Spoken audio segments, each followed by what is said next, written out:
The morning light of 1900 spilled softly across a wooden floor. It found a family already in motion. This was a world lit by oil lamps and powered by muscle. The American family was an institution, a bedrock. It was large, often with 6 or 7 children gathered around a long kitchen table. Life was a shared enterprise, a collective effort against the hardships of the day. The home was not just a place of rest. It was a bustling center of production. Food was grown, bread was baked, clothes were mended within its walls. The rhythm of life was dictated by the seasons, by the rising and setting of the sun, not by the punch of a time clock. In this era, roles were etched as if in stone, defined by tradition and necessity. The father was the patriarch, the undisputed head of the household. His domain was the world outside the home, the fields, the workshop, the town. His hands were calloused from labor, and his word was law. He was the provider and the protector, the link between his family and the wider community. His authority was rarely questioned. It was a heavy burden, but one he was expected to carry with a stoic resolve. The weight of his family's survival rested squarely upon his broad shoulders, shaping his every decision and action. Then came the rumble of the factory. The turn of the century saw the great gears of industrialization begin to turn with an unstoppable force. This mechanical rhythm began to echo in the heart of the American family. Men heard the call of the cities, the promise of a steady wage, mills, foundries. They left the familiar patterns of farm life behind, open fields traded for crowded, clamoring streets of burgeoning urban centers. This migration marked a fundamental shift. Work was no longer something done at or near the home. It became a place you went to, a separate sphere of life governed by bosses and whistles. This separation of work and home cleaved the family in two. The father's role as the provider became his sole economic identity. No longer a partner in a shared domestic enterprise, an employee, a wage earner.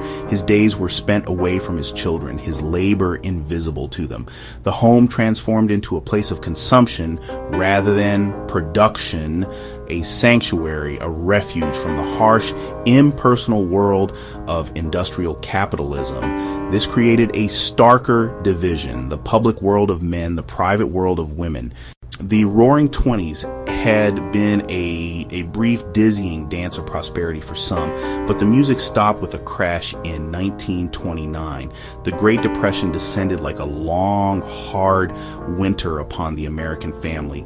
The model of the male breadwinner shattered for millions. Men who had built their identities on providing were suddenly standing in breadlines, their sense of purpose eroded by mass unemployment. The strain frayed nerves and tested the strongest of bonds.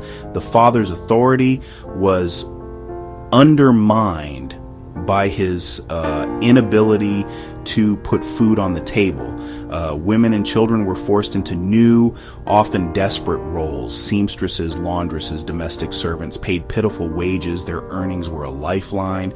Older children left school to find jobs. The Depression upended the established order within the home. The family bent, but for many, it did not break. Then, as the nation began to climb out, the world was plunged into war. Pearl Harbor galvanized the country. 16 million Americans marched off to war, leaving behind wives, sweethearts, children, creating households headed by women. Goodbyes at train stations became common. The patriarch became a soldier, present mostly in V-mail letters on the home front. Women stepped into the void with astonishing capability. Rosie the Riveter, women building planes, ships, munitions. They proved they could do a man's work, and they did it well. The war gave women economic independence and new confidence. When the men returned, the family landscape had changed. The expectation that women would simply return to the kitchen was challenged by their contributions to victory. The soldiers returned to a nation yearning for peace, stability, and normalcy. The turbulent years gave way to unprecedented prosperity. This boom fueled a new American dream, and at its heart was the nuclear family, a working father, a stay-at-home mother, 2 happy children, 3 happy children, all living in a neat little house in the suburbs. This model was promoted as the ideal, promising a safe harbor from the anxieties of the Cold War. A strong, unionized manufacturing sector provided a family wage, enough for a single male breadwinner to support his household in relative comfort. The GI Bill helped returning veterans buy homes, get an education, start businesses, leading to the explosion of suburbia that physically isolated the nuclear family from extended kin. A car in every driveway symbolized freedom, but also separation from grandparents, aunts, and uncles. Inside, roles grew rigid. The man's place was at the office, his identity tied to providing the latest goods, a new television, a bigger refrigerator, a second car. The woman's place was firmly in the home, filled with time-saving devices. She was to be the perfect housewife. This was the feminine mystique. Yet, for many, the perfection was an illusion, and discontent simmered. It was an ideal largely available to the white middle class. Many families of color were excluded by discriminatory housing policies, and many working class families needed 2 incomes. Even for those living the dream, isolation and yearning persisted, and the cracks were beginning to show. The seemingly placid surface of the 1950s gave way to the seismic upheavals of the 1960s and 70s, right? A generation raised in the shadow of the bomb and the comfort of the suburbs questioned every institution, every assumption, and the family was at the top of the list. The civil rights movement demanded equality and justice. Its spirit of protest bled into every corner of American life. Young people rejected conformity, embracing new ideas about love, life, personal freedom. The air was thick with the language of revolution. Second wave feminism surged. Books like Betty Friedan's The Feminine Mystique gave voice to quiet desperation. Women fought for equal pay, access to education, professional careers, and control over their own bodies. The pill changed everything. The kitchen door swung open to the wider world as women entered the workforce in record numbers, not just out of desire, but out of economic necessity. The breadwinner homemaker model began to crumble, sending shockwaves through the family structure. Traditional notions of masculinity and femininity were challenged, forcing a renegotiation of who did what at home. Who would cook dinner? Who would mind the children? Who would do the laundry? Attitudes toward marriage changed. In 1969, California passed the first no-fault divorce law, soon spreading nationwide. Divorce rates doubled by the late 1970s, fundamentally altering the family landscape. The rising divorce rates of the 1970s did not signal an end to the family, but rather the beginning of its complex reconstruction. For every marriage that ended, new relationships and new family forms began to emerge. The blended family, once a rarity, became a common feature of the American social fabric. His, hers, ours, step-parents, step-siblings, half-siblings. Navigating this new terrain required a whole new set of rules and a great deal of patience. Holidays became a logistical puzzle, shuttling children between 2 homes. A quote from Susan, who grew up in the 1980s, captures this new reality. I didn't have one family, I had 2. Mom's house, stepdad Bill, little sister. Dad's house, girlfriend Janet. Saturdays were for Dad's house. I learned to pack a bag like a pro. It was confusing at times, figuring out who was who and what the rules were, but they were all my family, not the kind you saw on TV back then. It was just ours. The rise of the blended family challenged the very definition of kinship. Was a step-parent a real parent? What do you call your mother's new husband's children? Not semantic, deeply emotional. Families created their own traditions, their own language, their own sense of belonging. Lines of authority and affection were redrawn, difficult and painful, yet proof of resilience. This era birthed a new kind of extended family, no longer just blood ties and proximity, but networks forged through divorce and remarriage. A child might have 4 sets of grandparents: mother's parents, father's parents, a stepfather, a stepmother. The family tree grew complex branches, showing family is defined by choice and circumstance as much as biology. As the 20th century drew to a close, the portrait of the American family continued to diversify in ways unimaginable just decades earlier. Alongside blended families came a dramatic increase in single-parent households.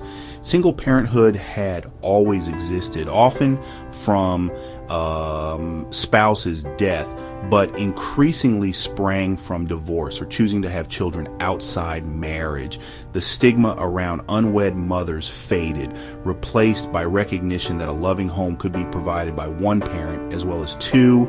Women led most single-parent homes. For many, it meant economic hardship and difficult choices, juggling sole provider and primary caregiver.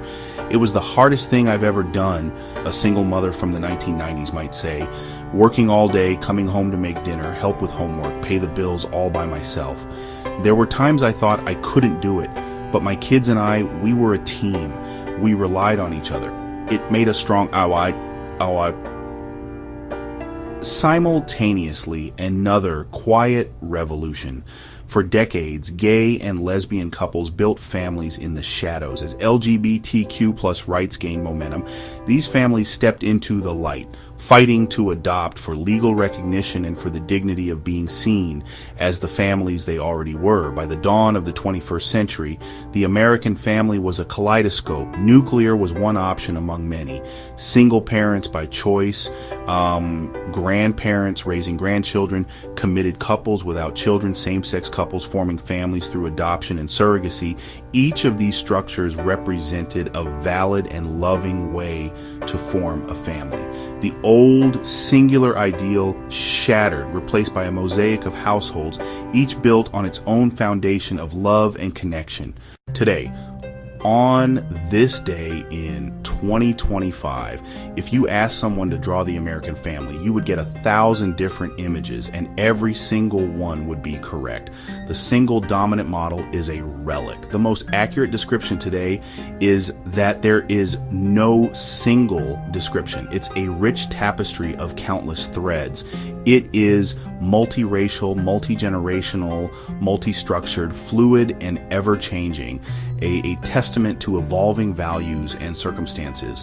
Family is less about configuration and more about function, providing love, support, and a sense of belonging. Economic pressures that began reshaping family a century ago are more intense than ever. The 2-income household is often a necessity. Housing, childcare, healthcare costs mean both parents usually work. Gender roles blur. Partnerships share domestic duties and earning responsibilities more equitably than before, though often not perfectly.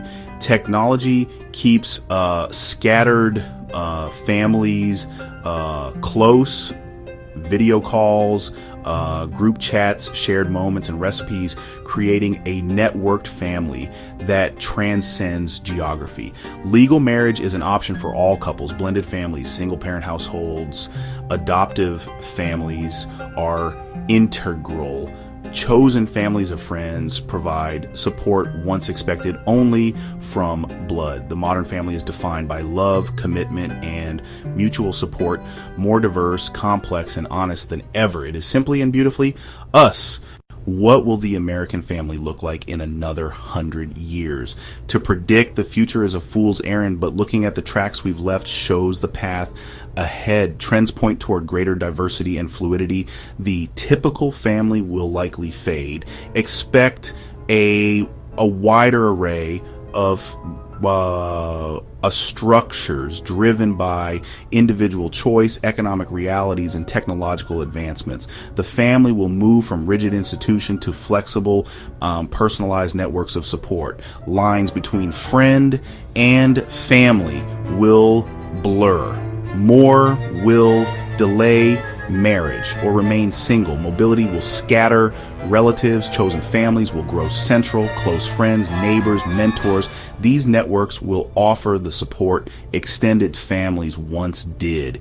Kinship may expand beyond biology and law to shared experience and affection. Advances in reproductive technology will broaden paths to parenthood and raise complex ethical questions while letting more people share in raising a child. The family tree may have roots in laboratories and legal agreements, all growing toward love and commitment. Ultimately, the American family story is one of resilience, weathering depressions, wars, and cultural shifts, stretched, redefined, reconfigured, but never broken.